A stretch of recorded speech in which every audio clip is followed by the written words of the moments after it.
Hello everyone, welcome back to another episode of Math Unlocked, and I'm your host, Mrs. Rhodes-Grierson. So, if you're here, it means that you'd have watched the previous video on matrices multiplication to check compatibility. So now that you're here, we're going to be multiplying these two matrices on the board. Now you take note of the size of the matrix. Matrix A has how many rows?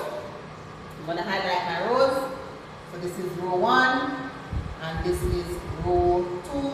I'm only highlighting my rows from matrix A because I'm going to do a multiplication of A times B. So from A, I'm going to highlight my rows. From B, I'm going to highlight my columns. So once you're doing matrices multiplication, you will use the rows from the first matrix to multiply the columns from the second matrix based on the order in which you're told to multiply. So A came first, I took the rows.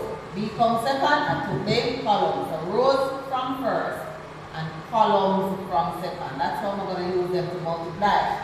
Now, I know that they're compatible because I have 2 columns here and I have 2 rows there. So they're compatible for multiplication.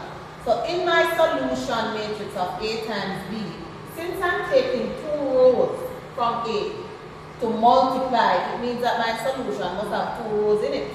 So I'm putting in my positions now to say my solution must have 2 rows. Since I'm going to be using 2 rows, I'm multiplying it by 3 columns, so that means that my solution must have 3 columns. So I'm putting in column 1, column 2, and I'm ensuring that it's large enough to hold my calculations, right? So let me just put on my line here. So now here is row 1, column 1. And I'm going to split it up so that I can see all of what I'm doing, right? So here is row 1, column 1, row 1, column 2, row 1, column 3. Here, row 2, column 1, row 2, column 2, row 2, column 3. So that means I need to account for all the elements in each position here. So starting here, so row 1 with column 1. Let's look at what is here. Row 1 multiplies column 1. The first element with the first element, the second with the second. We could just drive this and put it right here so to see what's multiplied.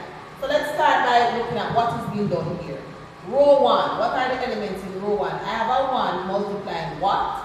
Multiplying some number, plus there's a negative 2 multiplying another number. So let's look at what they are multiplying. And let's look at the space to put in what I'm multiplying. I'm going over to the column. Started at row 1. I have a 1 multiplying a number over there. Plus, I have a negative 2 which will multiply a number over there. What will they multiply? Since this is the first number in the column here is a 2. So 1 will multiply 2. Plus, the negative 2 will multiply 5. So this is how I set up the operation that is taking place here to see what will my solution become. I'm using 2 rows, I set up my 2 rows. I'm using 3 columns, I set up my 3 columns. I divide it up because I want to see exactly what's taking place here. Now I can simplify what is in the position of row 1, column 1 to get one single element. So that's 2 times 1 plus, so that's 2 times 1, which is 2 plus negative 2 times 5, which gives me negative 10. Now your integers and your positive and negative numbers. So if this is a positive 2 plus a negative 10, I should turn out having a negative 8. Why? I can cancel 2 of the negatives with the positive to give me negative 8. So when I can now simplify to say my first element in A times B would have been negative 8. We will work all of our rows and our columns to fill out each one of these spots here. So I'm going to do another one for you. I'm going to do row 2, column 2. So let's go. Row 2 is multiplying column 2. What's in row 2? 4 times a number from over there plus 0 times a number. What is it multiplying? Coming over to column 2. So notice we're in column 2. Row 2. So I went to row 2, column 2. What am I multiplying from column 2? A negative 3 I'm filling in and a positive 1.